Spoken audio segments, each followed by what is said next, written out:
Hello everyone, क्या हाल चाल आप लोगों के। तो कुंभज क्लासेज के डिजिटल प्लेटफॉर्म पर आप सभी का स्वागत और अभिनंदन है। तो देखिएगा, अपन ने लास्ट क्लास में 2 यूनिट को कंप्लीट कर लिया था, एक तो बिलियन वाली यूनिट और एक द्रव अवस्था वाली। आज अपन लेकर के आए हैं गैसीय अवस्था, जिससे अपने को जो क्वेश्चन पूछे जाएंगे, क्वेश्चन का नंबर रहने वाला है 3 और अंकभार रहने वाला है 6। जिसके अंतर्गत आज मैंने आपको एक थोड़ा सा काम किया है कि मैंने पहले ही इसको लिख लिया है।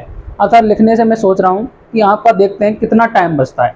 अर्थात आपको जो कॉन्सेप्ट है वो यदि ऐसे समझ में आते हैं तो अपन 1 यूनिट पढ़ाएंगे बस ये, और आप मेरे को कमेंट करके बता दें यदि आपको ये अच्छा लगा, अर्थात टाइम बचता है आपका, तो आपके लिए ये शॉर्ट वीडियो रह जाएगा जिसके अंतर्गत आप रिविजन के रूप में इसको देख सकते हो। वैसे मैंने इसमें पूरा कंटेंट ऐड कर दिया है जो लेवल स्टैंड आरपीएससी ग्रेड 2 को कवर करेगा। आगे बात समझ में, जो अपना सिलेबस है उसकी अपन बात करने वाले हैं। तो देखिएगा, प्रयोगशाला सहायक की ये क्लासें चल रही है, हिंदी माध्यम का पूरा बैच है ये, ठीक है। और यूनिट नंबर 5 के अंतर्गत आती है गैसीय अवस्था। यूनिट नंबर 5 के अंतर्गत गैसीय अवस्था कंप्लीट चैप्टर आता है, ठीक है, जिसके अंतर्गत अपन पढ़ते हैं सामान्य गुणधर्म। पहले तो गैस के गुणधर्म पढ़ते हैं अपन, उसके बाद में बॉयल का नियम क्या होता है, चार्ल्स का नियम क्या होता है, आवोगाद्रो का नियम क्या होता है और डाल्टन का नियम क्या होता है, ठीक है। और इसके साथ में ही अपन को पढ़ना है आदर्श गैस समीकरण। क्या पढ़ेंगे जी? आदर्श गैस समीकरण को भी अपन यही पढ़ लेंगे, और जिससे क्या है अपना 50% ये यूनिट क्या हो जाएगी, कवर हो जाएगी। आगे बात समझ में, तो आप वीडियो को लास्ट तक देखें और आप इससे जो इंपॉर्टेंट बनने वाले क्वेश्चन हैं उनको यदि आप PYQ सीरीज को देखोगे तो आपको इसी नोट से सारे क्वेश्चन कवर हो जाएंगे, ये मेरी गारंटी है। आगे बात समझ में, तो जितने भी बच्चे यदि नया बच्चा कोई भी वीडियो को देख रहा है तो चैनल को भैया सब्सक्राइब कर देना, लाइक कर देना और साथियों के साथ में शेयर भी कर देना, क्योंकि आपका कोई भी पैसा इसमें नहीं लगने वाला है। आगे बात समझ में, चलो जी, सबसे पहले समझो गैस। तो आप जानते हो जब पदार्थ का अपन क्या करते हैं, वर्गीकरण करते हैं। क्या करते हैं जी? पदार्थ का अपन वर्गीकरण करते हैं। तो पदार्थ को अपन भौतिक अवस्था के आधार पर 3 पार्ट में डिवाइड करते हैं, ठोस, द्रव और गैस, ठीक है जी। द्रव की बात अपन ने कल कर ली थी, ठीक है, और ठोस की अपन बात गैस अवस्था के बात करने वाले हैं। तो अपन बात करेंगे गैस अवस्था की। किसकी बात करेंगे जी? गैस अवस्था की।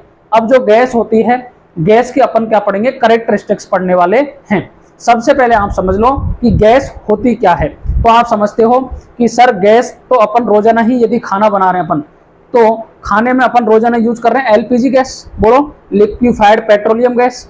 और सर जो अपन गाड़ी चला रहे हैं, गाड़ी में भी अपन CNG यूज कर रहे हैं, कंप्रेस्ड नेचुरल गैस। आगे बात, संपीड़ित प्राकृतिक गैस, ये अपन यूज कर रहे हैं, ठीक है। इसलिए अपन देखते हैं कि गैस का नेचर क्या है। तो सर देखते हैं, हम सिलेंडर को जैसे ही हिलाते हैं, सिलेंडर को ऐसे हिलाते हैं तो सर हमें तो ऐसा दिखता है कि इसमें लिक्विड भरा हुआ है, लेकिन गैस का लिक्विडिफाइड अर्थात द्रवीकरण हो जाता है जब तापमान को तो रखा जाता है कम और प्रेशर को बढ़ा दिया जाता है। उस पर गैस को सिलेंडर में भरा जाता है, जिसके कारण उसको लिक्विड फॉर्म में कन्वर्ट कर दिया जाता है। तो अपन जब कानों से देखते हैं ना, सुनते हैं, उसकी आवाज को हिला करके देखते हैं सिलेंडर को, तो अपने को दिखता है कि इसमें लिक्विड भरा हुआ है। लेकिन जैसे आप सिलेंडर को ऑन करके देखोगे ना बाहर, तो गैस ही निकलती है। क्या निकलती है जी? गैस। कभी भी लिक्विड उसमें से निकलता ही नहीं है। ये आप दैनिक प्रयोग अपने घर में भी कर सकते हो, ठीक है जी। अब देखो कैरेक्टरिस्टिक्स की अपन बात करने वाले हैं। तो देखो यदि मैं कैरेक्टरिस्टिक्स की बात करूं तो सबसे पहले आपको समझना है गुणधर्म, क्योंकि सबसे पहला जो टॉपिक दे रखा है इसमें दे रखा है गुणधर्म। तो गुणधर्म में अपन बात करेंगे सबसे पहले कौन कौन से गुणधर्म इसके होते हैं। तो देखो, गैस का आकार और आयतन अनिश्चित होता है, दोनों ही निश्चित नहीं होते। अर्थात ना तो इसका आकार निश्चित होता है ना ही आयतन निश्चित होता है। इसे अपन जिस भी बीकर में डाल देते हैं ये उसी का आकार ले लेता है। आगे बात समझ में, बोलो भाई, दिख रहा है आप लोगों को? ठीक है जी।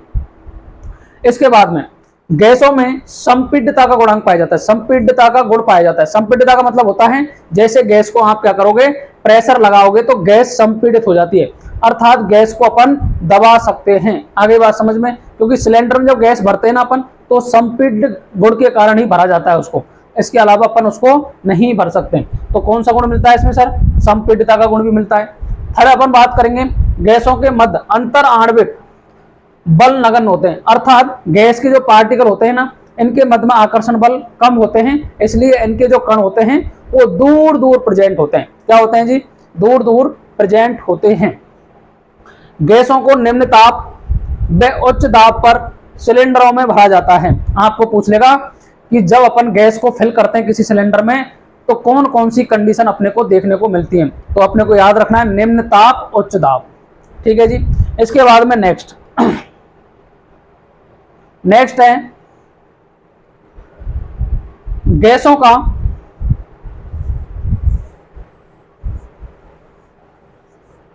गैसों में बहने का गुण मिलता है। गैसों में क्या मिलता है जी? बहने का गुण, अर्थात गैस एक जगह से दूसरी जगह पर बह सकती है। यह आप देखते होंगे जब आप कभी कोई शादी पार्टी में गए, आप कोई परफ्यूम वगैरह लगा कर गए हो तो आपको क्या पास वाला पूछ लेता है भैया कौन सी ब्रांड का है ये, ठीक है? तो क्या कारण है उसका? वो बहने का गुण रखती है, अर्थात इनको जब लिक्विड फॉर्म में डालते हैं अपन तो बहने का गुण भी रखते हैं। जब आप फिजिक्स में पढ़ोगे तरल यांत्रिकी, तो तरल के अंतर्गत गैस और द्रव्य आते हैं, जिनके अंतर्गत दोनों के अंतर ही क्या आता है?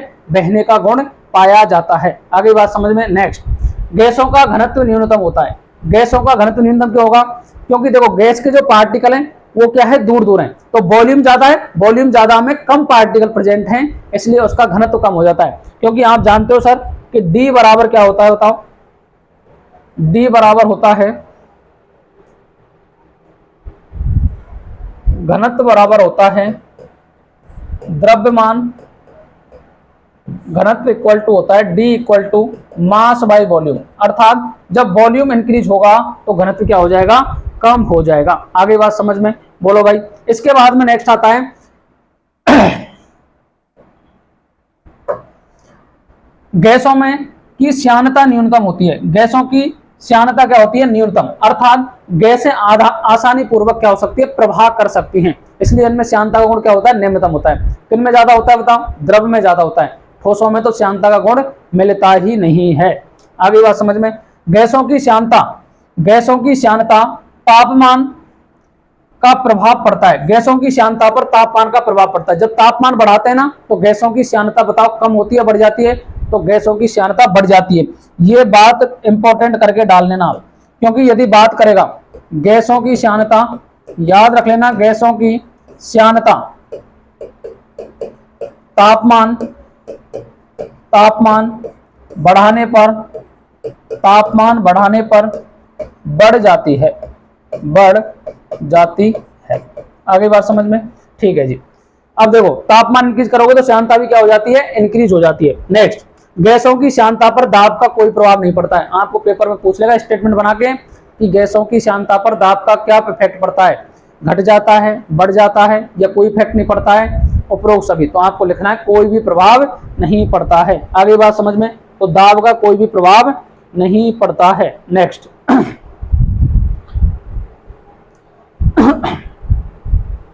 नेक्स्ट अपन बात करेंगे नेक्स्ट गुण क्या कहता है। अब देखो नेक्स्ट है गैस के जो पार्टिकल है। गैस के यदि आप पार्टिकल देखोगे तो गैस के पार्टिकल क्या हैं? दूर दूर प्रेजेंट होते हैं, इसलिए इनके अंतर्गत अंतर आणविक बल भी क्या होते हैं? कम होते हैं। आगे बात समझ में। नेक्स्ट, गैसों में विसरण का गुण पाया जाता है। गैस थोड़ी देर में, जैसे आपने क्या है कभी कमरे के अंतर्गत अगरबत्ती को जलाया है तो थोड़ी देर के बाद में जो धुआं होती है वो एक कोने से पूरे मकान के अंदर फैल जाती है, इसे बोलते हैं विसरण। आगे बात समझ में। तो विसरण का गुण पाया जाता है। इसके बाद में नेक्स्ट अपन बात करेंगे इसकी एक प्रॉपर्टीज की कि गैसों के लिए एंट्रोपी का मान सर्वाधिक होता है। एक पॉइंट और ऐड कर लोगे आप तो लिखेंगे गैसों के लिए एंट्रोपी का मान सर्वाधिक होता है। क्या होता है जी? सर्वाधिक होता है। अब आपके मन में क्वेश्चन आ रहा होगा सर एंट्रोपी क्या होती है? तो अव्यवस्था की मापी क्या कहलाती है? एंट्रोपी कहलाती है। जैसे यदि आप बात करें कि आप सुबह जैसे कहीं स्कूल जा रहे हो, स्कूल जाता है बच्चा, स्कूल जाते ही आपको बिल्कुल नहला धुला करके बढ़िया टाई वाई लगा करके बाल वाल सूत करके भेजा जाता है। अब स्कूल से जब आप आ रहे हो ना तो आपकी जो स्थिति होती है तो समझ जाओ सुबह आपकी एंट्रोपी थी 0, क्योंकि यदि कोई चीज व्यवस्थित है तो उसके लिए एंट्रोपी होती है 0। और शाम को आपके बाल इधर हो रहे हैं, शर्ट ऊपर हो रही है, बटन कोई टूट रहा है, टाई पीछे की साइड है, बैग आगे भाग रहा है, ये सारी चीजें यदि अव्यवस्थित है तो इसे कहेंगे अपन एंट्रोपी। तो यहाँ एंट्रोपी सर्वाधिक होती है। यदि मैं ऑर्डर की बात करूं सर, किसकी बात करूं, ऑर्डर की, तो देखो गैस के लिए एंट्रोपी सर्वाधिक, उसके बाद में आती है द्रव के लिए, और लास्ट में आती है ठोस के लिए। किसके लिए आती है जी, ठोस के लिए आती है।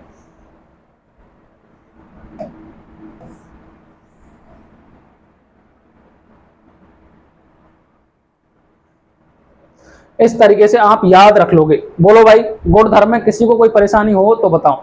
काफी बार क्वेश्चन आ जाता है, जो क्लास 9 10th में आप गुणधर्म पढ़ के आए हो ना, यदि उन्हीं को याद कर लोगे ना तो आपका गुणधर्म से क्वेश्चन गलत नहीं होगा। लेकिन लैब असिस्टेंट में गुणधर्म से क्वेश्चन नहीं पूछा जाता है। अब अपन बात करेंगे नियम की। इसकी बात करेंगे नियम की। तो नियम को समझाने से पहले मैं आपको एक बात अच्छी तरीके से समझा दूं। आपको याद होना चाहिए आदर्श गैस समीकरण। क्या होना चाहिए, आदर्श गैस समीकरण। अब देखो, आप क्लास 11th के बच्चे नहीं हो तो इनको आपको समझ में आ जाए, क्योंकि आप 12th पास करके आए हो बच्चों। तो आदर्श गैस समीकरण आप जानते हो, पीवी इक्वल टू एनआरटी, ये होता है आदर्श गैस समीकरण। अगर नहीं जानते हो तो इसको याद कर लेना। आगे बात समझ में दिख रहा है आप लोगों को, बोलो दिख रहा है जी। चलो अब यदि अपन बात करें आदर्श गैस समीकरण की, तो आप जानते हो पी क्या है, यहाँ दाब है जी। पी क्या है, दाब है। पी है दाब, बी क्या है, आयतन है, एन क्या है, गैस के मोल है। क्या है, गैस के मोल है। आर क्या है, आर सर गैस कांस्टेंट है। क्या है जी, गैस नियतांक। ये सारी बातें करने वाला हूं मैं आगे। टी क्या है, तापमान। जब आपको ये बातें सारी समझ में आ जाएंगी ना, तो आप समझ जाओगे किस तरीके से इस लॉ को याद रखना है। अब देखो बॉयल का नियम क्या कहता है। बॉयल का नियम क्या कहता है समझो। बॉयल का नियम कहता है कि आप क्या करो, तापमान को कांस्टेंट कर दो। किसको जी, तापमान को नियत रख दो। तापमान को नियत रख दो और पदार्थ की मात्रा को नियत रख दो। पदार्थ की मात्रा को क्या कर दो, नियत कर दो। पदार्थ की मात्रा को भी क्या कर दो, नियत कर दो। आर तो गैस नियतांक है ही है, तो बताओ पी इनवर्सली प्रोपोर्शन हो जाएगा बी के, या मैं बोल सकता हूं जो वॉल्यूम है वो इनवर्सली प्रोपोर्शन हो जाएगा प्रेशर के। बताओ जी, ये कहता है बॉयल नियम। क्या कहता है जी, बॉयल नियम। अर्थात आप तापमान को नियत करते हो और पदार्थ की मात्रा को नियत कर लेते हो, तो आयतन होता है ये व्युत्क्रमानुपाती होता है प्रेशर के। ये कहता है बॉयल नियम। ठीक है जी। अब देखो आपने क्या किया, सेकंड में आपने दाब को नियत कर दिया। किसको नियत कर दिया, दाब को नियत कर दिया। दाब को नियत कर दिया और पदार्थ की मात्रा को भी नियत कर दिया। पदार्थ की मात्रा को भी नियत कर दिया। ठीक है, तो बताओ दाब को नियत कर दिया, पी को नियत कर दिया, एन नियत कर दिया, और आर तो नियत है ही है, और किसको नियत कर दिया, दाब को, पी को। तो बताओ बी डायरेक्टली प्रोपोर्शन टी आएगा क्या, बोलो भाई। तो आयतन किसके समानुपाती होता है, तापमान के। जब मैंने आपको बताया था कि जब मैं आपको सॉल्यूशन चैप्टर स्टार्ट किया था तो मैंने बताया था कि बच्चों जब मैं आपको गैस अवस्था पढ़ाऊंगा तो चार्ल्स नियम पढ़ाऊंगा। तो ये क्या हो गया जी, चार्ल्स नियम हो गया। नेक्स्ट बात, ये बात करता है चार्ल्स नियम की।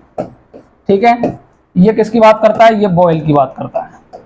ठीक है, नेक्स्ट नेक्स्ट समझ लो जी। नेक्स्ट कहता हूं, देखो नेक्स्ट क्या किया आपने, आयतन को नियत कर दिया। किसको नियत कर दिया, आयतन को नियत कर दिया, और पदार्थ की मात्रा तो नियत है ही है। पदार्थ की मात्रा भी क्या कर दी सर, नियत कर दी। ठीक है, तो बताओ P डायरेक्टली प्रोपोर्शन आ गया, T क्या, बोलो प्रेशर डायरेक्टली प्रोपोर्शन किसके आ गया, तापमान के आ गया। तो बताओ इसे बोलते हैं गैल्यूसेक नियम। क्या बोलते हैं जी, गैल्यूसेक नियम। डिटेल में तो मैं अभी पढ़ाऊंगा आपको गैल्यूसेक नियम। ये तो आप समझ जाओ कि ये होते क्या है, क्योंकि जिसको ये याद है ना ये समीकरण, तो इन सभी को समझ जाएगा।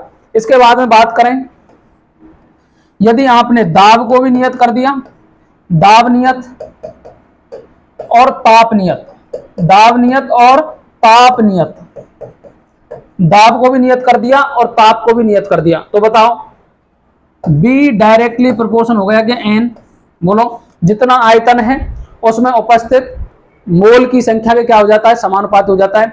इसे बोलते हैं आवोगाद्रो नियम। क्या बोलते हैं, आवोगाद्रो नियम। और इन सभी को मिलाकर के यदि मिक्स कर दोगे ना तो ये समीकरण बन जाता है, जिसमें आर तो गैस नियतांक होता है जो डायरेक्टली प्रोपोर्शनल साइन हटने के बाद में आता है। आगे बात समझ में। यदि ये चार्ट याद है ना आपको तो आप समझ जाओगे कि सर किस तरीके से अपने को समझना है। बोलो भाई बोलो, एक बार देख लो इसको। अब देखो अपन बात करेंगे, सबसे पहले आपको दे रखा है सिलेबस में बॉयल नियम। बॉयल को बिल्कुल जीरो लेवल से लेकर के एडवांस लेवल तक पढ़ा दूंगा, तो कोई भी क्वेश्चन यहां से गलत नहीं हो सकता। बस समझना है कि क्या क्या नियत होना चाहिए इसमें। आगे बात समझ में, कौन कौन सी बातें नियत होंगी तो बॉयल नियम काम करेगा। तो याद रख लेना, तापमान नियत होना चाहिए और पदार्थ की मात्रा नियत होगी। तो बी इनवर्सली प्रोपोर्शन होता है 1/p के, या बी इनवर्सली प्रोपोर्शन होगा पी के। और यदि मैं बोल रहा हूं बी डायरेक्टली प्रोपोर्शन होगा 1/p के। ये कहने का अंतर है, बाकी बात आप समझ रहे होंगे। चलो जी, अब देखिएगा, सबसे पहले अपन बात करेंगे बॉयल के नियम की। किसकी बात करेंगे जी, बॉयल का नियम।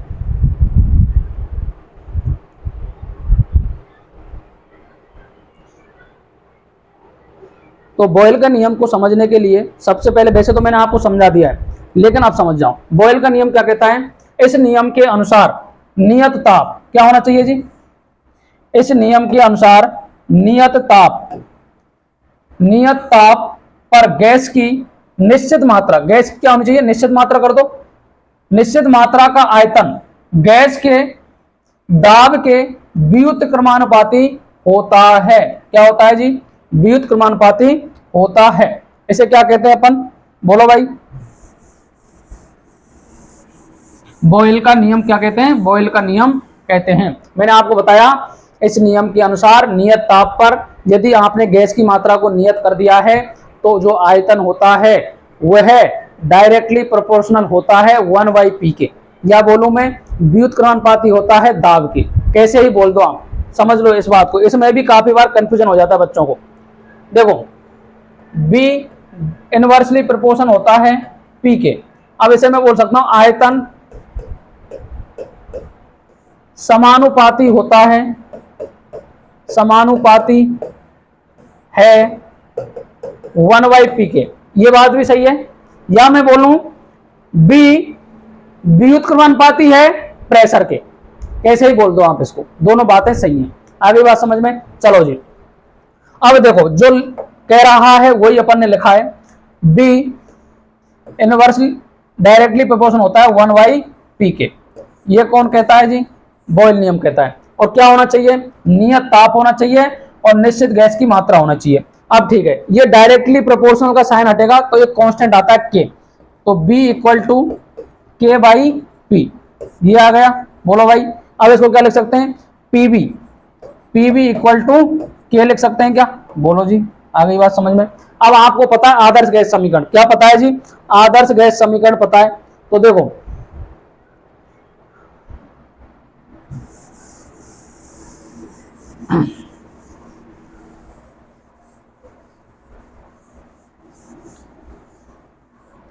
यहां के एक समानुपाती स्थिरांक है जिसका मान गैस के ताप और मोलों की संख्या पर क्या करता है, निर्भर करता है। के इक्वल टू होगा n इंटू टी के, क्योंकि आदर्श गैस समीकरण आपको दिख रहा है क्या, आदर्श गैस समीकरण क्या होता है बताओ, PB equal to N R T. आगे बात समझ में। अब देखो पीबी डायरेक्टली प्रोपोर्शन होगा आर टी के। आगे बात समझ में। अब देखो पीबी इक्वल टू आ रहा है के, क्या आ रहा है जी, के। जब आदर्श गैस समीकरण देखते हैं तो पीबी डायरेक्टली प्रोपोर्शन आता है एन और टी के। किसके आता है, एन और टी के। लेकिन यहां देखोगे तो पीबी डायरेक्ट इक्वल आ रहा है के। आगे बात समझ में। अब लेफ्ट हैंड साइड बराबर है तो राइट हैंड साइड भी क्या हो जाएगा, बराबर हो जाएगा। तो एन इंटू टी के क्या होता है, ये बराबर होता है। तो के इक्वल टू के डायरेक्टली प्रोपोर्शन हो गया एन इंटू टी के। आगे बात समझ में, एन इंटू टी। अब इसको हटाओगे तो के इक्वल टू आ जाएगा एन आर टी के। आगे बात समझ में, बोलो भाई बोलो। इस तरीके से अपन इसको क्या करते हैं, सॉल्व करते हैं। तो के का मान किसके बराबर आ गया, डायरेक्टली प्रोपोर्शन हो गया एन टू टी के। अब इसको हटाओगे तो यहाँ आर भी लगाना पड़ेगा, क्या लगाना पड़ेगा, आर। आगे बात समझ में। इस तरीके से के इक्वल टू क्या आ गया, एन आर टी आ गया। समझ लो इसको एक बार। मैंने बोला कि नियत ताप है, क्या है जी, नियत ताप पर निश्चित गैस की मात्रा के लिए, निश्चित गैस की मात्रा, निश्चित गैस की मात्रा लोगे तो जो आयतन होता है ये 1/p के क्या होता है, समानुपाती होता है। ठीक है, अभी हटाओ b इक्वल टू k/p, आगे बात समझ में। अब इसको pv इक्वल टू क्या आ गया, k। अब k क्या है, एक नियतांक है, क्या है जी, नियतांक है, जिसका मान k डायरेक्टली प्रोपोर्शनल होता है n इंटू टी के। k इक्वल डायरेक्टली प्रोपोर्शनल किसका हो गया, n इंटू टी के। आगे बात समझ में। अब नेक्स्ट अपन बात करेंगे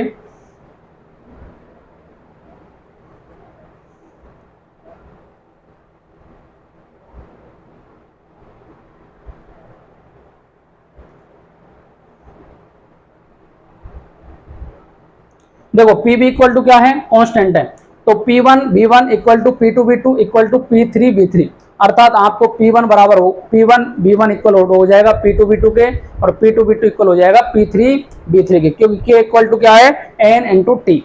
आगे बात समझ में। इसके बाद में इसको ऐसे कैसे लिख सकते हैं, P1/P2 तो B2/V1। आगे बात समझ में। ये रिलेशन याद रखोगे आप, ये रिलेशन क्या कर लोगे जी, इंपॉर्टेंट है, याद करना है इसको। ठीक है, अब बात करेंगे इंपॉर्टेंट जो बात है इसमें वो है ग्राफिकल रिप्रेजेंटेशन। क्या है जी, ग्राफिकल रिप्रेजेंटेशन। तो आपको पता है कि जब P इंटू बी बराबर किसके आ रहा है, के, ये के क्या है, यहाँ नियतांक है, क्या है जी, नियतांक है। तो अपन P प्रेशर को तो ले लिया बाई एक्सिस पर और आयतन को ले लिया एक्स एक्सिस पर। जब इसके मध्य ग्राफ खींचते हैं तो बताओ B 1/P के बराबर आएगा क्या, तो यदि ग्राफ खींचोगे तो ग्राफ क्या आता है, घटता हुआ आता है, क्या आता है जी, घटता हुआ आता है, और ये होता है आयताकार अति परवलय। क्या होता है, आयताकार अति परवलय। ये ग्राफ आपको P और B के मध्य में दे देगा और पूछ लेगा कौन सा ग्राफ बॉयल के लिए सही है। ठीक है, तो यह होगा आयताकार परवलय। नेक्स्ट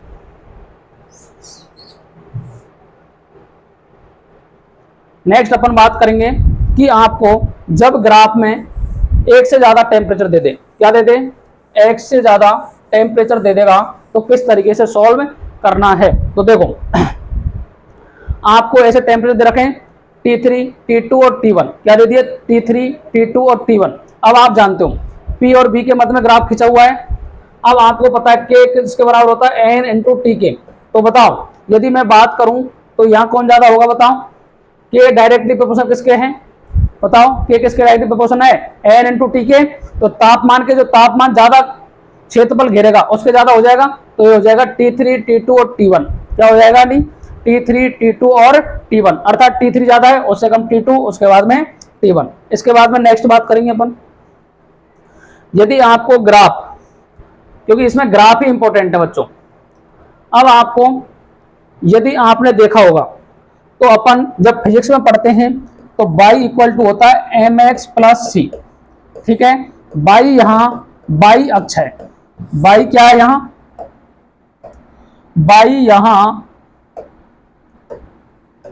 यहां बाई अक्ष है। ठीक है, x यहां x अक्ष है। ठीक है, m यहां ढाल है, क्या है जी, ढाल है। c क्या है, यहां इंटरसेप्ट है, इंटरसेप्ट, क्या है जी, इंटरसेप्ट। आगे बात समझ में। अब देखो b इक्वल टू के इंटू 1/p प्लस 0, इससे लिख सकते हैं क्या, तो बताओ b को ले लिया अपन ने बाई एक्सिस पर, k क्या हो गया, m हो गया, 1/p क्या हो गया, x हो गया, और ये c। अब देखो इंटरसेप्ट 0, जब कुछ नहीं होता है ना तो इंटरसेप्ट ओरिजिन से स्टार्ट होता है। ये यदि आपको इस तरीके का कोई ग्राफ मिलेगा, अब आपको पेपर में क्या करेगा, ग्राफ दे देगा, ग्राफ को पहचानना है बस, क्योंकि ग्राफ में सबसे अच्छी जो बातें होती हैं वो देखने के लिए ही है। जैसे आपको दे दिया ग्राफ b और 1/p के मध्य में, तो b डायरेक्टली प्रोपोर्शनल है 1/p के, तो बताओ ग्राफ कैसा आएगा, स्ट्रेट लाइन। लेकिन pb का ग्राफ कैसे आ रहा था, आयताकार अति परवलय, आयताकार अति परवलय आ रहा था। क्योंकि आप अब देखो काफी बच्चे इसको नहीं समझ पाते, ये 1/p है, ये 1/p है, लेकिन यदि ये p और b के मध्य होता, b और p के मध्य होता तो ये ग्राफ कैसे आ रहा था, ऐसे आ रहा था। बस यही समझ जाना है आपको। चलो जी नेक्स्ट यदि आपको ये ग्राफ ऐसे दे दिया, अब देखो अब क्या करेगा कि आपको नेक्स्ट ग्राफ दे दिया कि इस तरीके से ग्राफ खींच दिया और दो तापमान दे दिया आपको T1 और T2। तो देखो जब K की बात करें K1 और K2 तो K1 ज्यादा होगा तो K1 K डायरेक्टली प्रोपोर्शनल है T के, K डायरेक्टली प्रोपोर्शनल किसके T के। तो यदि K का मान ज्यादा होगा तो T का मान भी क्या हो जाएगा, ज्यादा हो जाएगा। तो K1 ग्रेटर देन K2 है और T1 ग्रेटर देन T2 है। आगे बात समझ में। नेक्स्ट यदि आपको ग्राफ P इंटू बी बराबर क्या आ रहा है, नियतांक आ रहा है जी, क्या आ रहा है, नियतांक। अब देखो P इंटू बी दे दिया, इधर आयतन दे दिया। अब आपको तीन ग्राफ बना दिए ऐसे बोलो अगर आपसे पूछे कि किसका मान ज्यादा होगा तो T3 का ज्यादा होगा, फिर T2 आएगा, फिर T1, क्योंकि ये क्षेत्रफल को देखेगा, क्षेत्रफल इसका ज्यादा है, उसके बाद में इसका क्षेत्रफल उससे कम है और लास्ट वाले का सबसे कम है। तो बताओ T3 T2 T1। इसके बाद में नेक्स्ट ग्राफ कौन सा है जी, नेक्स्ट ग्राफ देखो, नेक्स्ट ग्राफ क्या कह रहा है। अब देखो अपन जानते हैं P into B equal to क्या है K। अब आपको लॉग की वैल्यू पता है क्या, लॉग A इंटू बी क्या होता है, log A plus log B. अब देखो P into B equal to K, तो लॉग A इंटू बी, तो लॉग A और लॉग बी हो जाएगा क्या, तो बताओ log P plus log B equal to log K, ये हो जाएगा। अब देखो लॉग P को तो मेरे को रखना है बाई एक्सिस पर, इसको मैं इधर भेजूंगा तो माइनस में चला जाएगा लॉग B और लॉग K, तो ये बाई आ गया, ये M आ गया, ये X आ गया और ये C आ गया। अब बताओ इधर जाने पर ये माइनस हो रहा है और माइनस हो रहा है तो ग्राफ क्या हो जाएगा, कम हो जाएगा। तो यदि अपन ग्राफ खींचेंगे लॉग P और लॉग B के मध्य में तो बताओ कैसा ग्राफ आएगा, कम होता हुआ ग्राफ आ जाएगा। बोलो भाई क्या ये बात आप लोगों को समझ में आई, क्या बताया अपन ने। देखो आपको पेपर में पूछता भी यही है, जैसे क्वेश्चन दे दिया उन्होंने, क्वेश्चन के रूप में जैसे आपको ग्राफ दे दिया, कौन कौन से राइट हैं बताना मेरे को। यदि मैं P और B और P के मध्य खींच रहा हूं तो ये ग्राफ, यदि आपको ग्राफ दे रहा है B 1/P के मध्य में तो बताओ कौन सा ग्राफ आएगा, ये ग्राफ आएगा। यदि आपको P इंटू बी के मध्य पूछ रहा है और इधर दे दिया B तो बताओ कौन सा ग्राफ आएगा, ये ग्राफ आएगा। ठीक है, यदि आपको log P और log B के मध्य ग्राफ दे दिया तो ग्राफ ये आ जाएगा। आगे बात समझ में, बस यही ग्राफ तो अपन ने पढ़े, अब यही ग्राफ पढ़े तो यही समझ जाना आप, जो भी पेपर में देगा उसी तरीके से आप क्या कर दोगे, सॉल्व कर दोगे। आगे बात समझ में। नेक्स्ट अब देखो पीवी वक्र का ढाल क्या होता है। पीवी वक्र का ढाल निकालने के लिए आपको करना पड़ता है अवकलन। क्या करना पड़ता है जी, अवकलन करना पड़ता है। अब अवकलन क्या होता है, देखो P इंटू बी का अवकलन करना है आपको, P इंटू बी का अवकलन करना है। तो एक बार P का करेंगे, B को कांस्टेंट रख देंगे, दूसरी बार P को रख देंगे कांस्टेंट और B का अवकलन कर देंगे। ये मल्टीप्लाई में अवकलन होता है, क्लास 11th में आप पढ़ करके आए हो। ठीक है जी, P into B equal to क्या हो गया K। अवकलन करने पर डी पीवी बाई डीबी आयतन के रेस्पेक्ट में करना है। तो एक बार P को कांस्टेंट रख दो, तो देखो P को कांस्टेंट रखा डीबी बाई डीबी, प्लस एक बार B को कांस्टेंट रख दो डीपी बाई डीबी, और कांस्टेंट का अवकलन होता है जीरो। क्या होता है जी, जीरो। तो ये जीरो हो गया। अब देखो इधर डीबी बाई डीबी कितना आ जाएगा 1, तो P plus B DP by DB equal to आ गया जीरो। अब डीपी बाई डीबी इसको मैं इधर भेज दूंगा तो माइनस P बाई बी। तो अगर आपको ढाल पूछे तो क्या आ गई, माइनस P बाई बी। इस तरीके से इस बॉयल नियम में आपको ये याद रखना है। नेक्स्ट बोलो भाई, बॉयल नियम में किसी को कोई परेशानी समस्या हो तो बताओ। आपको एक ही बात याद रखनी है भैया, जो मैं आपको बता रहा हूं, B इनवर्सली प्रोपोर्शन होता है P के। ठीक है, आदर्श गैस समीकरण से जानते हो PV इक्वल टू आता है nRT, यहां से आ रहा है PV इक्वल टू K। क्या आ रहा है K, तो अब जो K का मान है ना ये आ जाएगा बराबर nRT के।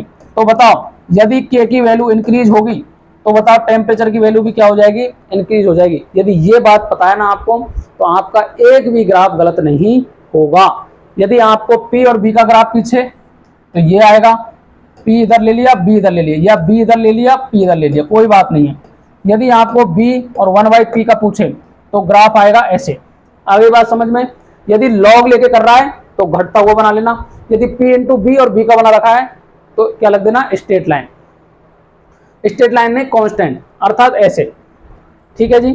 अब बात करेंगे चार्ल्स लॉ की।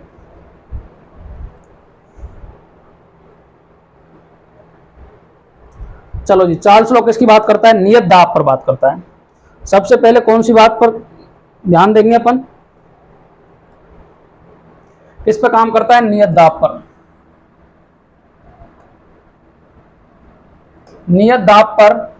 और गैस की क्या होनी चाहिए? निश्चित मात्रा। गैस की निश्चित मात्रा का आयतन गैस के केल्विन ताप के समानुपाती होता है। किसके बराबर होता है? केल्विन ताप के समानुपाती होता है। अर्थात बी डायरेक्ट प्रोपोर्शनल किसका होता है? टी के। क्या होना चाहिए? नियत दाब होना चाहिए, निश्चित गैस की मात्रा होनी चाहिए। ठीक है। बी इक्वल टू क्या आ गया? के इंटू टी। अब देखो, इसको टी को इधर लाऊंगा तो B by T equal to आ गया के। के क्या है यहाँ? के एक समानुपाती स्थिरांक है।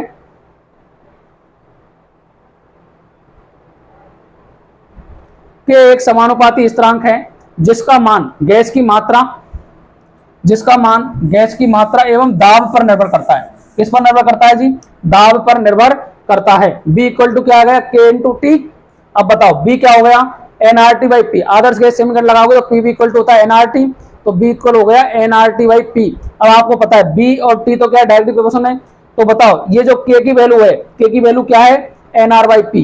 क्या है जी? NR by P. तो क्या आ गया? NR by P.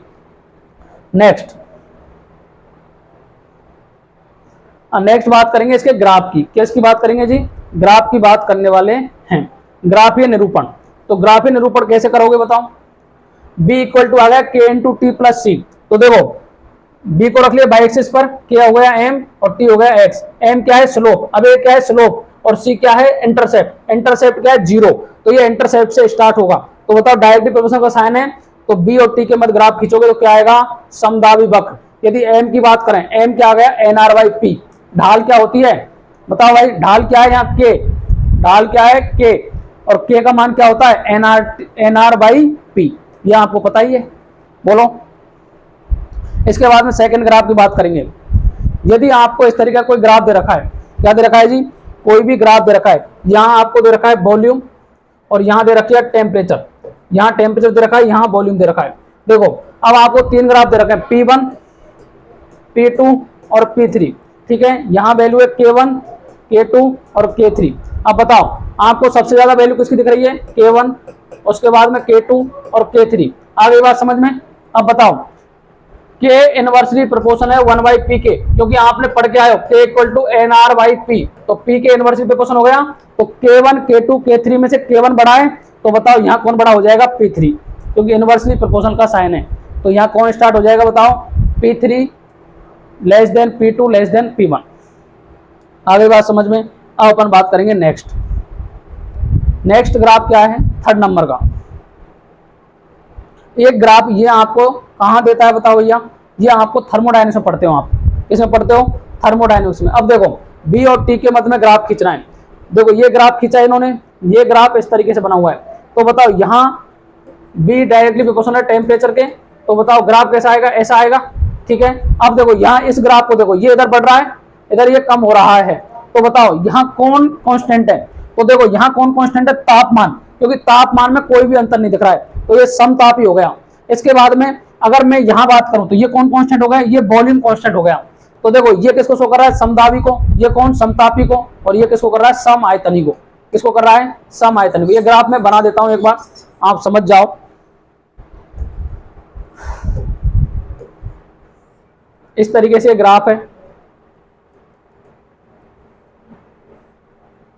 ये ग्राफ। ठीक है जी। अब इसमें समझो, ये ग्राफ किस किस के मध्य में बताओ?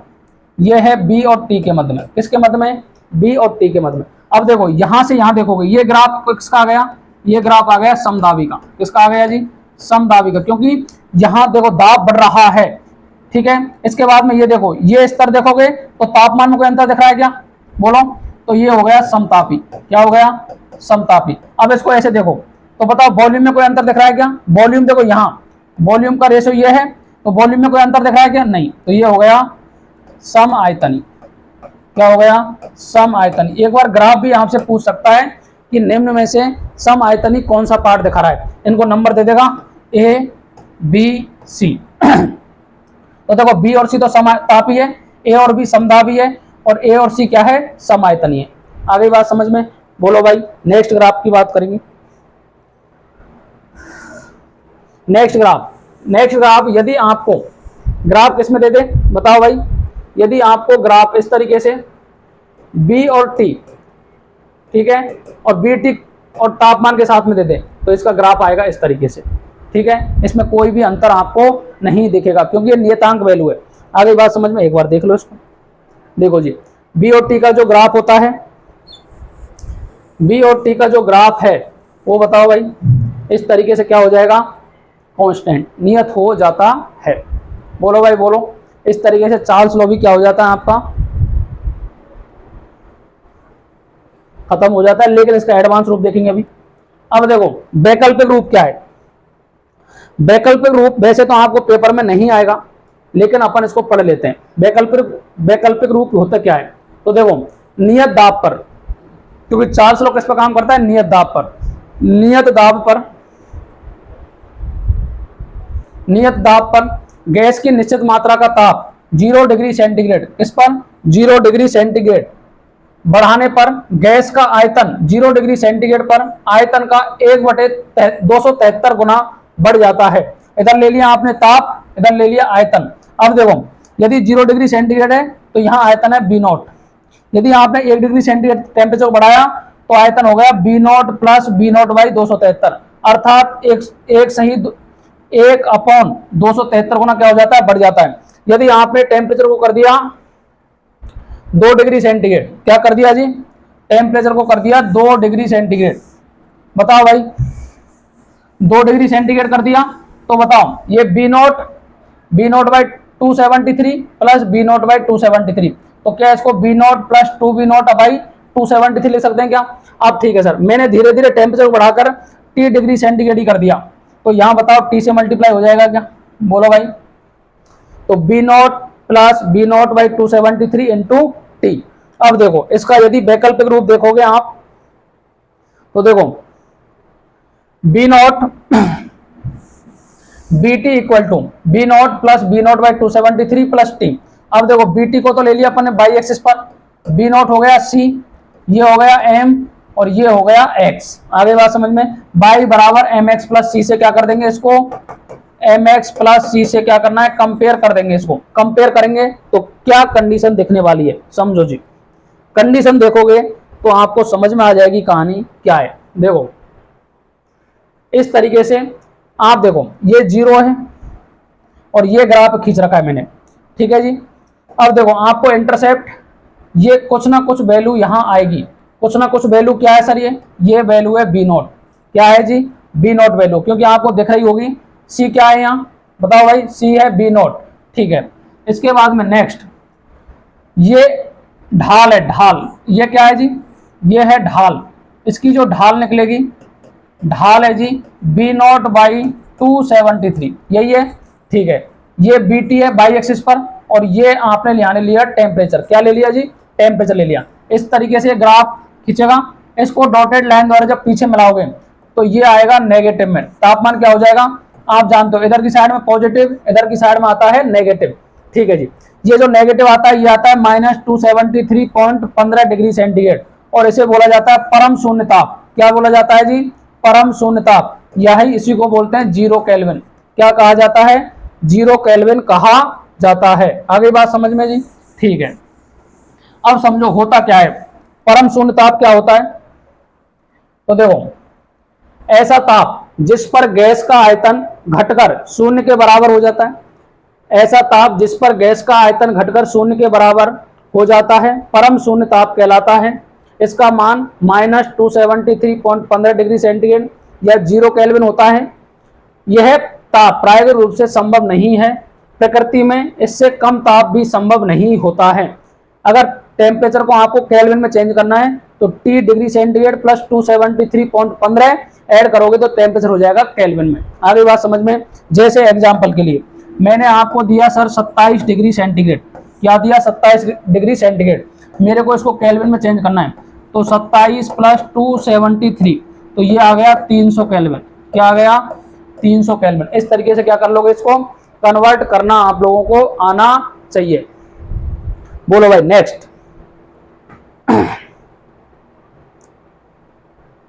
अब अपन गैलू-सेक का नियम वैसे आपके लेब स्टैंड में नहीं दे रखा है, लेकिन 2 मिनट का है, जिसको चार्ल्स लॉ पता पड़ गया वो गैलू-सेक को भी कर लेगा, क्योंकि वहां बी डायरेक्टली प्रोपोर्शन हो रहा है टी के, यहाँ पी डायरेक्टली प्रोपोर्शन होगा टी के। आगे बात समझ में, चलो इसको भी थोड़ी देर में समझ लेते हैं।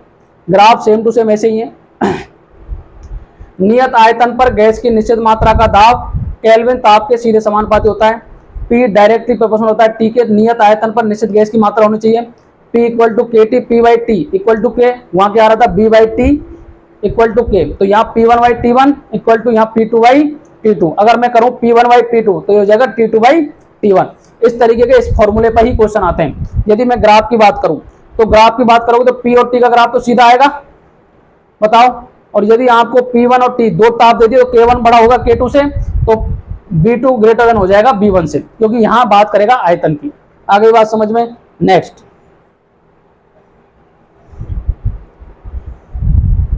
इसके बाद में P बाई T का ग्राफ खींचोगे तो क्या आएगा, नियत आ जाएगा। इसके बाद में वैकल्पिक रूप की बात करेंगे तो वहां BT equal to B not plus B not by 273 into T आ रहा था, लेकिन वहां किसकी बात कर रहे हैं अपन, नियत दाब की बात कर रहे हैं। यहाँ नियत क्या है बताओ, आयतन है। नियत आयतन तो प्रेशर की बात करेंगे तो पीटी इक्वल टू आ गया P naught plus P naught by 273 into T.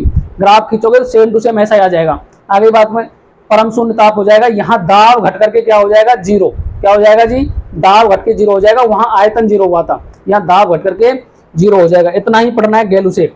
अब आपको पढ़ना है आवोगाद्रो का नियम। आवोगाद्रो का नियम वेरी वेरी इंपॉर्टेंट है, ठीक है जी। ये बात करता है नियत ताप और दाब पर। ये कह रहा है नियत ताप और दाब पर गैसों का आयतन मोलों की संख्या के क्या होता है, सीधा समानुपाती होता है। अब B डायरेक्ट प्रोपोर्शन हो गया N के, तो B इक्वल टू क्या होगा K इंटू एन, तो B बाई एन इसके बराबर हो गया K के, तो B1 upon N1 equal to B2 by N2 हो जाएगा। इसके बाद में देखो B1 upon B2 equal to N1 by N2, क्योंकि जिसकी ठीक है B1 बाई B2, देखो B2 को यहाँ ले गया, N1 यहाँ ले गया, तो N1 बाई N2। अब देखो यदि अपन B1 by B2 N1 into N के Na से मल्टीप्लाई कर दे तो वो अणुओं की संख्या आ जाती है। किसकी बात आ जाती है, अणुओं की संख्या। तो Na क्या है, आवोगाद्रो नंबर है। क्या है जी, Na बराबर है आवोगाद्रो नंबर। आवोगाद्रो नंबर, गाद्रो नंबर या बोल दो संख्या, जिसकी वैल्यू आप जानते हो 6.023 इंटू 10 टू पावर 23 होती है। ठीक है जी, Na कर दोगे तो अणुओं की संख्या आ जाएगी। किसकी आ जाएगी, अणुओं की संख्या आ जाएगी। इसके बाद में देखो यदि B1 बराबर B2 हो तो N1 बराबर क्या आ जाएगा, N2। अर्थात नियत ताप अर्थात नियत ताप और नियत दाब पर दो विभिन्न गैसों के समान आयतन में अणुओं की संख्या भी क्या होती है, समान होती है। यदि आयतन समान होंगे तो उसमें उपस्थित अणुओं की संख्या भी क्या आ जाएगी, समान आ जाएगी। आप जानते हो किसी भी मोलों की संख्या में यदि Na का मल्टीप्लाई कर देते हो ना आप, तो उसके कणों की संख्या आ जाती है। वो ये मोल कॉन्सेप्ट में अपन पढ़ करके आते हैं। बताओ भाई आवोगाद्रो नियम आया समझ में। चलो जी नेक्स्ट, अब अपन क्वेश्चन कर लेते हैं। कुछ क्या कर लेते हैं जी, क्वेश्चन कर लेते हैं। मैं आपको कुछ ग्राफ बना रहा हूं, निम्न में से कौन से ग्राफ संभव नहीं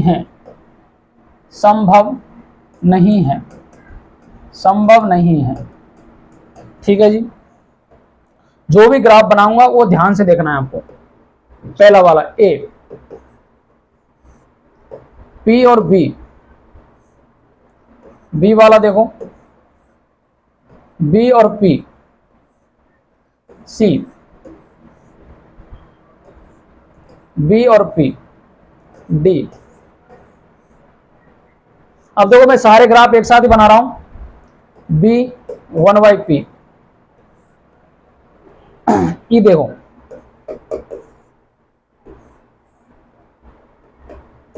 B बाई T और B, F देखो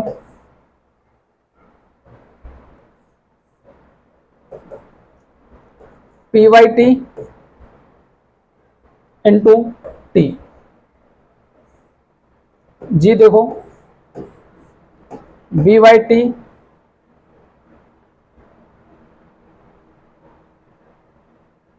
या पी कर लो यहाँ,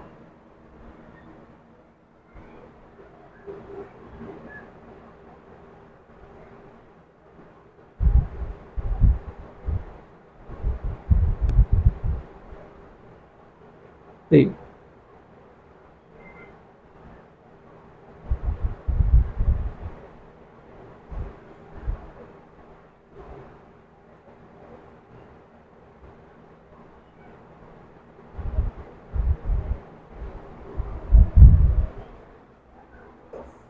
यहां टी कर लो, ठीक है। चलो बी वाई टी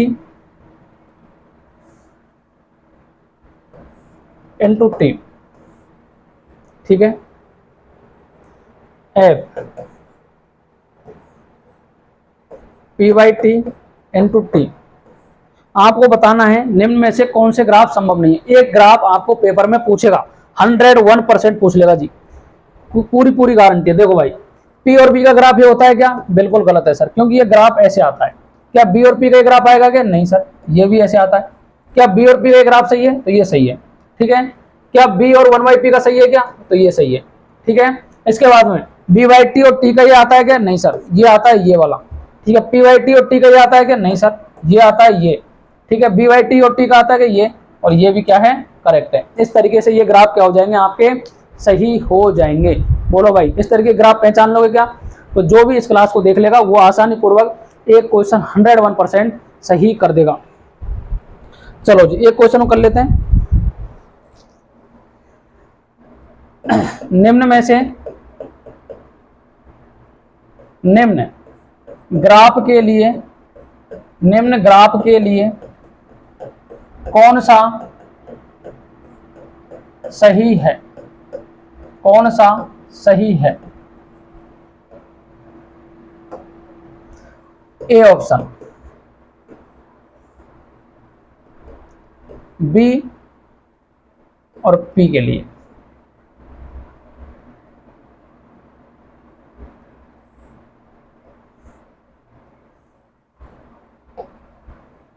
आपको दे रखा है T1 T2 T3, ये है K1 K2 और K3।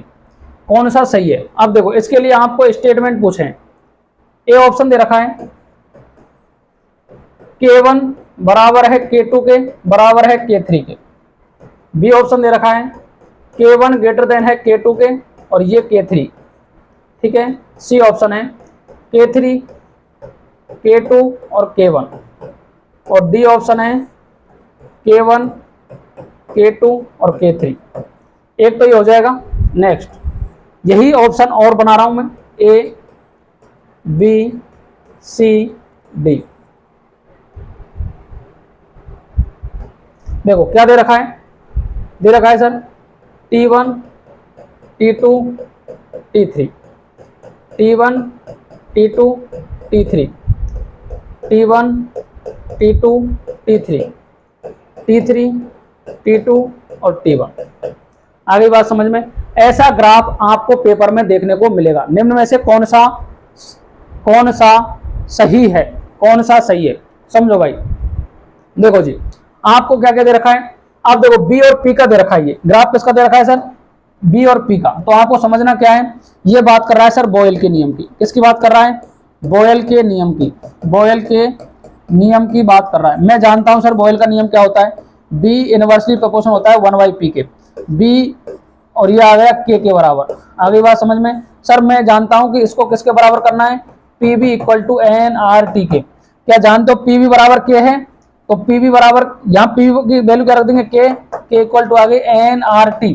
क्या एन को कांस्टेंट मान लूं, आर को कांस्टेंट मान लूं? तो के डायरेक्टली प्रोपोर्शनल किसके आ रहा है? टी के। बोलो भाई, के डायरेक्टली प्रोपोर्शनल किसके आ रहा है? टी के। तो यदि के का मान बढ़ेगा तो टी का मान भी क्या होना चाहिए?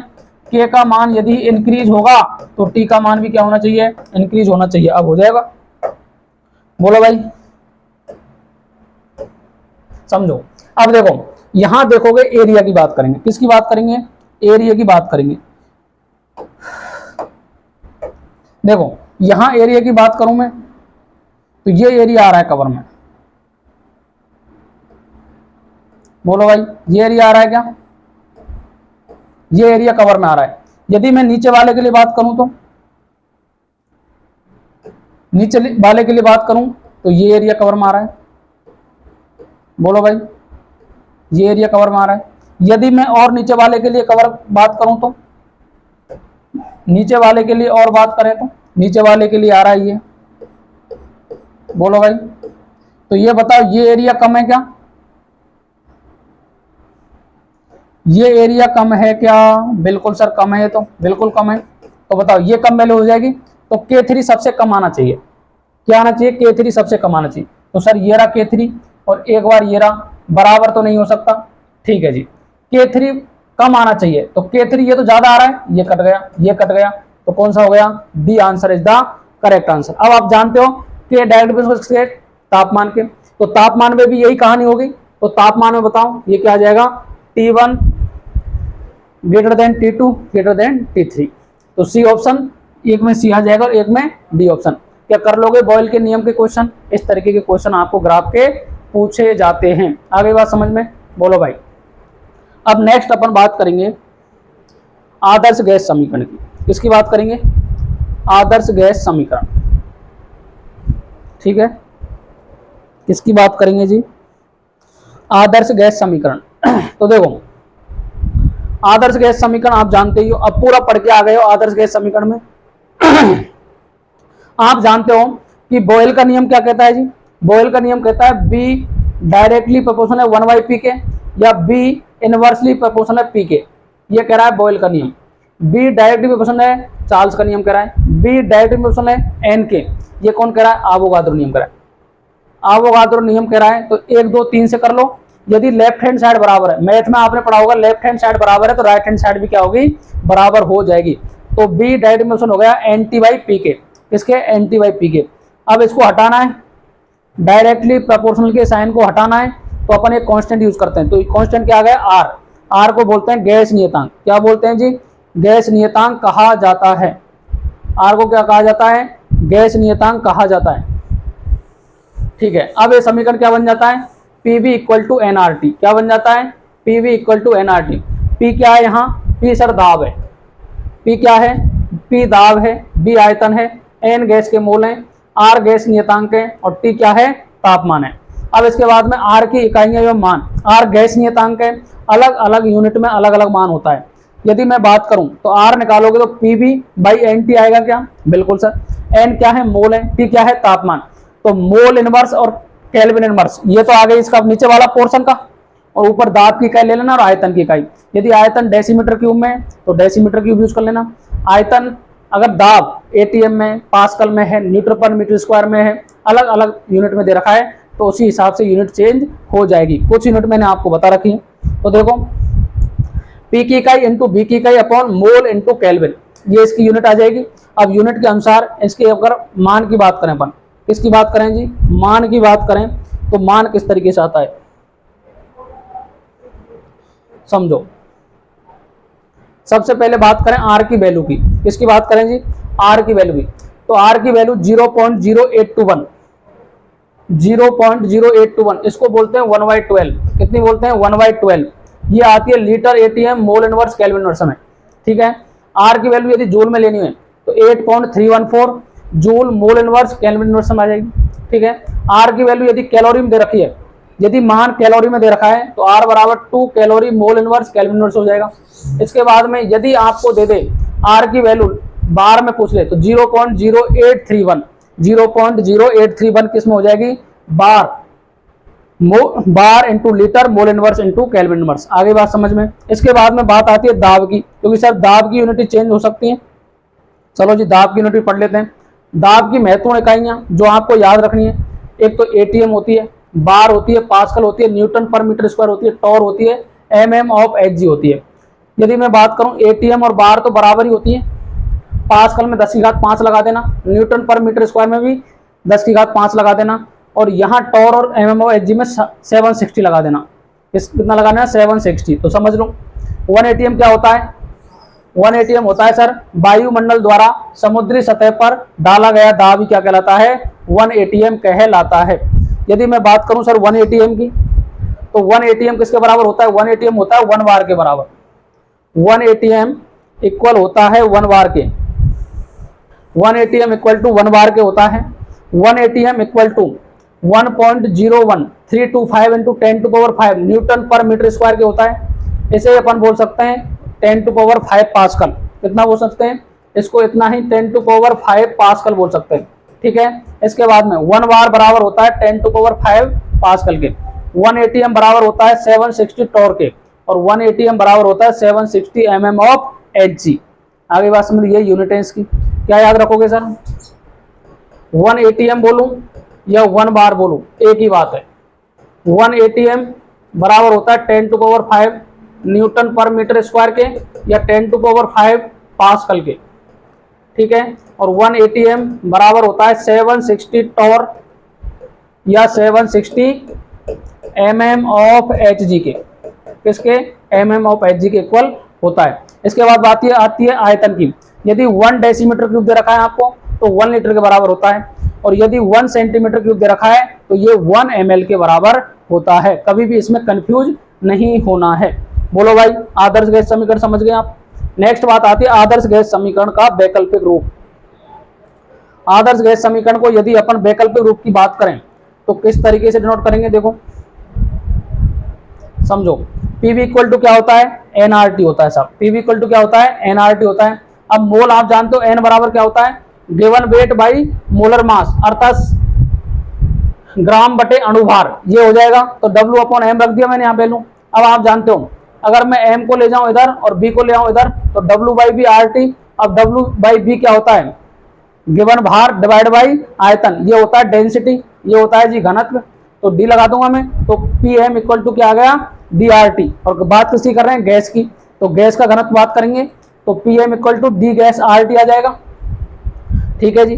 अब देखो क्या करें अपन, नेक्स्ट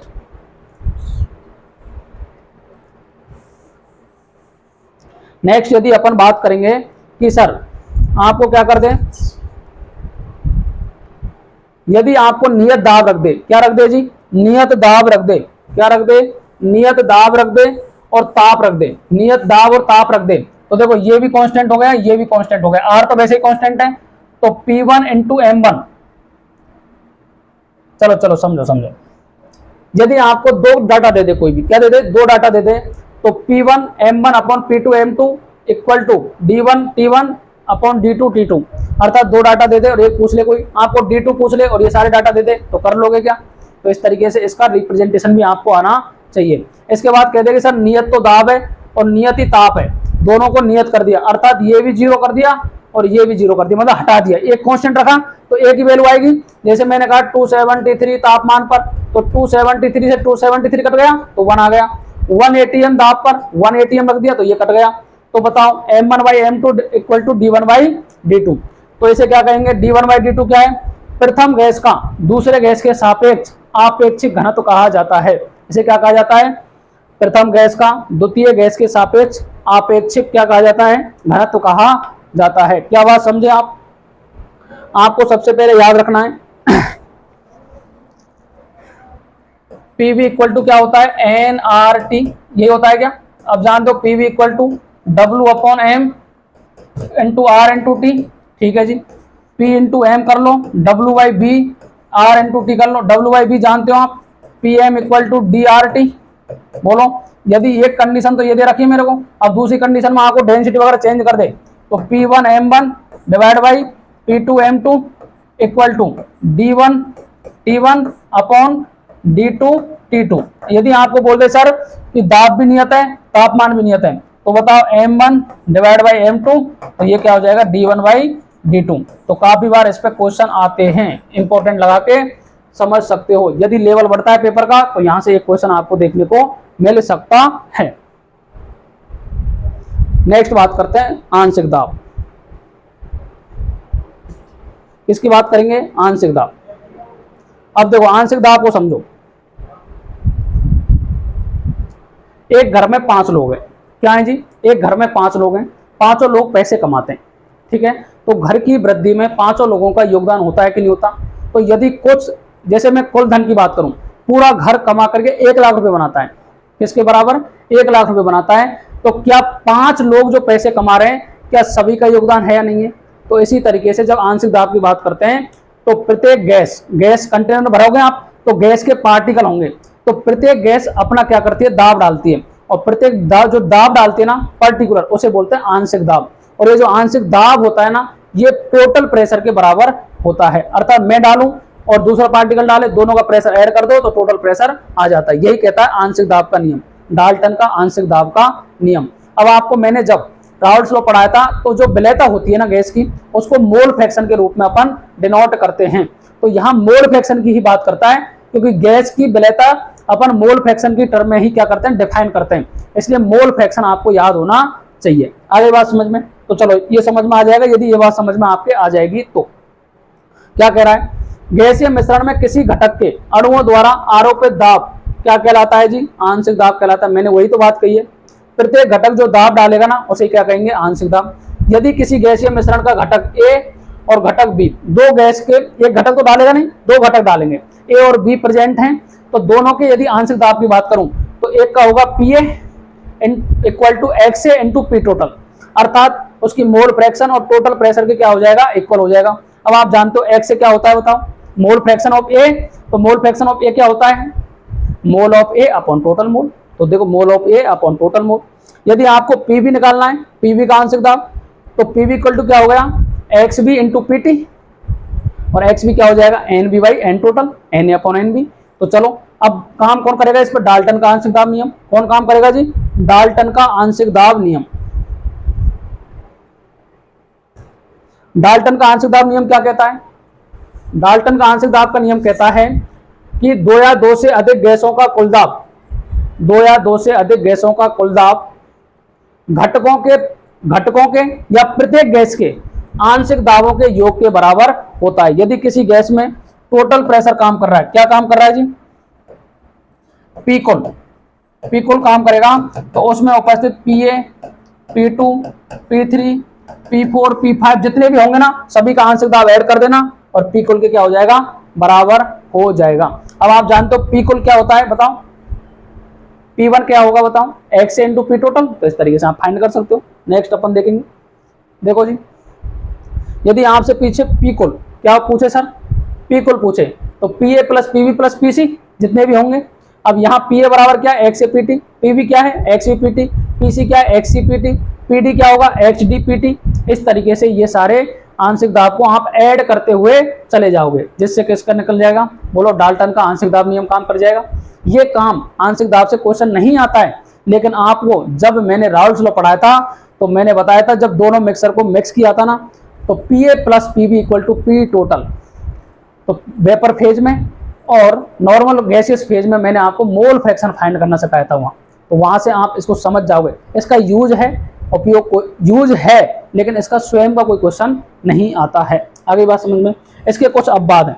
अपवाद कौन से हैं, जो गैस मिक्स हो जाती है उनके लिए काम नहीं करता है। जैसे बात करूं मैं, आपको पेपर में पूछ लेगा कि डाल्टन का नियम किन के लिए काम नहीं करता है, तो ये याद रखना है, NH3 दे दे, HCl दे दे, NH3 और HCl दे दे, NH3 दे दे और HBr दे दे, NH3 दे दे और HI दे दे, H2 दे दे और Cl2 दे दे, NH3 दे दे और H2O दे दे, H2O दे दे और CO2 दे दे। क्योंकि ये सारे आपस में एक दूसरे में मिक्स हो जाते हैं, इसलिए इनका पर्टिकुलर आंशिक दाब अपन फाइंड नहीं कर सकते हैं। आगे बात समझ में। आई होप आप सभी को ये सेशन मजेदार लगेगा। इसमें ज्यादातर जो क्वेश्चन मैंने आज पढ़ाए हैं आपको आइडियल गैस इक्वेशन से क्वेश्चन पूछ सकता है, दूसरा क्वेश्चन ग्राफ से आ सकता है, यहाँ तक से 2 क्वेश्चन बनते हैं। नेक्स्ट पार्ट में इसका जो रहा हुआ शेष पार्ट है उसकी अपन बात कर लेंगे। आई होप आप सभी को ये क्लासें इंपॉर्टेंट लग रही होंगी और आपके एग्जाम के पॉइंट ऑफ व्यू से ये सारी क्लासें इंपॉर्टेंट है भैया। तो जो भी बच्चे इन क्लासेज को एंजॉय कर रहे हैं, पढ़ रहे हैं, आई होप आप सभी के कॉन्सेप्ट क्लियर हो रहे होंगे। आप सभी यहाँ पधारे, आप सभी का धन्यवाद, आप सभी के लिए शुभ रात्रि। अभी टाइम हो रहा है भैया 11:30, ठीक है, रात के 11:30 बजे हुए हैं। आज दिन में अपन ने पूरे दिन क्या है, एग्ज़ाम में ड्यूटी थी, आज बच्चों के पेपर चल रहे हैं। उसके बाद में अपन आज एक प्रोग्राम में भी गए, वहाँ से आए, उसके बाद में आपकी क्लास रिकॉर्ड की है, ताकि आपके रेगुलर यूट्यूब पर एक एक सेशन आता रहे। तो जो भी बच्चे क्लासेज को नहीं देख रहे हैं, आप कृपया करके हमारे इस चैनल को आगे बढ़ाने में सहयोग करें। आप सभी का अपन धन्यवाद ज्ञापित करेंगे जिस दिन हमारे 1000 सब्सक्राइबर यहाँ हो जाएंगे। अभी हमारे यहाँ 737 सब्सक्राइबर हुए हैं। तो आप सभी से अनुरोध है, प्लीज़ जो भी इस वीडियो को देख रहा हो, हमारे सब्सक्राइबर को बढ़ाने में और वॉच टाइम को बढ़ाने में हमारी हेल्प करे, ताकि अपन आपको एग्ज़ाम ओरिएंटेड जो कंटेंट है वो प्रोवाइड ईजिली कर सकें। क्योंकि आप जानते हो, सबसे अच्छा मोटिवेशन किसी टीचर को होता है तो उसके व्यूज से होता है। अगर आप इस क्लासों को अच्छे तरीके से देखोगे, कुछ रेस्पॉन्स दोगे, तो हमें बहुत ही अच्छा लगेगा। तो आई होप आप इस परेशानी को समझेंगे और इस चैनल को आगे से आगे अर्थात ऊंचाइयों तक ले जाने में हमारा सहयोग करेंगे। बाकी मैं पूरा संघर्ष कर रहा हूं कि मैं इस चैनल को ग्रो करवा दूंगा, क्योंकि जो मैं आपको कंटेंट पढ़ा रहा हूं बिल्कुल ऑथेंटिक कंटेंट है, एनसीईआरटी बेस है। तो आप पूरा विश्वास करके आप इस कंटेंट को फॉलो करेंगे तो आपको पेपर में सफलता 101% मिलेगी। आगे बात समझ में? Thank you very much. Radhe Radhe, जय श्री कृष्णा, जय श्री श्याम।